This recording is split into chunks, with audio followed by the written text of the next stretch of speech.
Hi, my name is Nico Clarke. I'm a senior sustainability major and philosophy minor at the University of Dayton, and I'm presenting my research on the role that values play in the interactions between human behavior and ecological systems.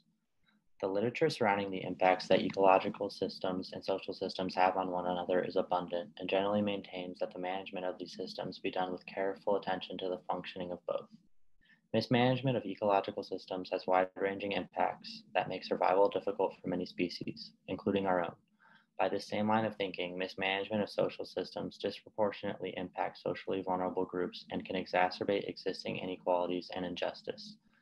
The application of values are necessary in addressing environmental and social priorities in the sciences because they impact society through their interactions. I aim to exemplify some of the literature that regard these priorities to show the role that values should play in the interactions between humans and social ecological systems. The ontological representation shown here in Figure 1 outlines the relationship between the elements of sustainable behavior. The degree to which sustainable behavior is achieved in the real world is largely a product of the degrees to which its elements are achieved. In reference to the Figure 1, the degree to which resilience in social ecological systems and robustness in social ecological systems are met relies heavily on the degree to which various epistemologies can work together to achieve interventions that increase the adaptive capacity of both social systems and ecological systems through adaptation and mitigation practices. If current human behavior is to be transformed into sustainable behavior, it is necessary that management interventions take a systematic approach to attempt to protect communities from the complexities of multiple interacting exposures. I want to focus on the impact that values have on methodologies in different scientific disciplines in regard to how they may lead to different interventions. I believe that attention to methodologies concerning causal reasoning is a very important aspect of philosophical discussion that can illuminate the degree to which particular methodologies are warranted for making causal claims. Specification of the goals aimed to be achieved by a particular methodological approach are justified by demonstrating that the particular approach is effective for their achievement. Justification for the use of reasoning strategies and causal concepts employed are particularly important as a vast array of issues can arise in their absence. The work of science is to obtain well-justified, reliable information about the world, and given that all people have to regard the impacts of their actions on other people, scientists' work too ought to be representative of major social and ethical priorities. Value judgments in science should be made with regard to widely recognized ethical principles in transparent ways that encourage engagement. To demonstrate the different sorts of interventions that different fields contribute, I draw on two examples to demonstrate the importance of understanding the impacts and interactions of socioeconomic and biophysical changes in an effort to identify areas to leverage within the system that decrease vulnerability of communities.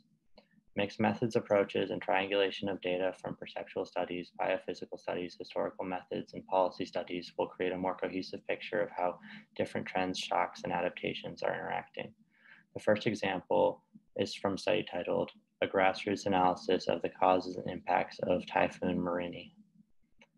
In the coastal city of Guignon, Vietnam, the analysis of sources of flood risk in peri-urban areas found that existing residents were placed at increased risk of catastrophic flooding due primarily to urban development patterns and livelihood threats rather than climate and hydrological changes per se.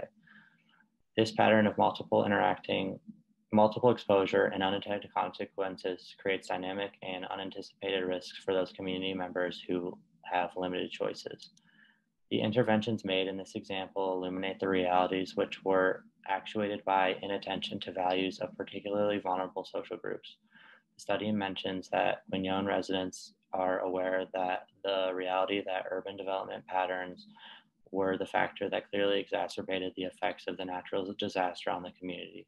Dedication to socioeconomic development without sensitivity to vulnerable populations in low-lying areas poses questions in regard to the justification of these interventions. Typhoon Marini is illuminated the disproportionate impact that severe weather had on vulnerable groups. Although some say some of these impacts could have been avoided, it is therefore important to ask questions in regard to why particular methodological approaches have been taken when they clearly are not sensitive to the context which they are situated in.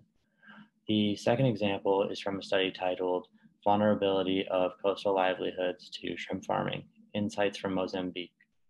In the early 1990s in Mozambique, macroeconomic policy shifts opened the economy to foreign investment for the first time, which led to the establishment of French-owned export-oriented shrimp farm on the Central Coast. The introduction of commercial shrimp aquaculture in developing countries is usually valued positively in terms of enhanced livelihoods due to increased income opportunities. However, the analysis suggests that development of commercial shrimp farming in Mozambique has differential impacts on the vulnerability of local people. Despite the employment of opportunities available through the shrimp farm providing important income sources for some households, increasing their ability to cover basic expenses, the volatile nature of export-oriented shrimp farming exposed employees to production-related risks. The outbreak of the WSSV in 2011 led to the termination of several hundred employees' contracts, which led to increased vulnerability of many individuals. This study outlines another example of how interventions in social ecological systems recognize vulnerability as not a linear outcome of a discrete number of factors. Rather, it is a multifaceted, context-specific phenomena that affects different groups differently.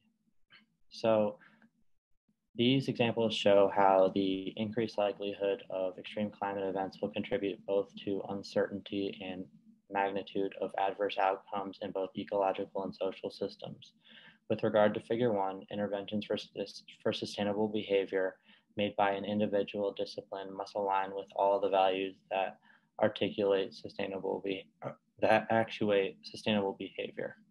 The degree to which interventions align to achieve resilience in social ecological systems and the degree to which interventions align to achieve robustness in social ecological systems determine the degree to which sustainable behavior is achieved.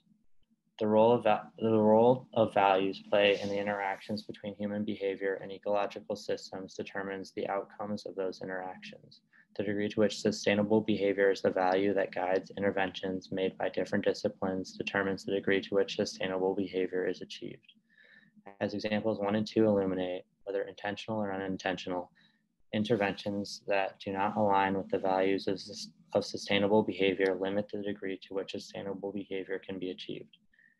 In order to uphold justice within the context of decision-making regarding the management of social ecological systems, interventions made through the interactions of different disciplines must align with the values of sustainable behavior. That concludes my presentation, and thank you for listening.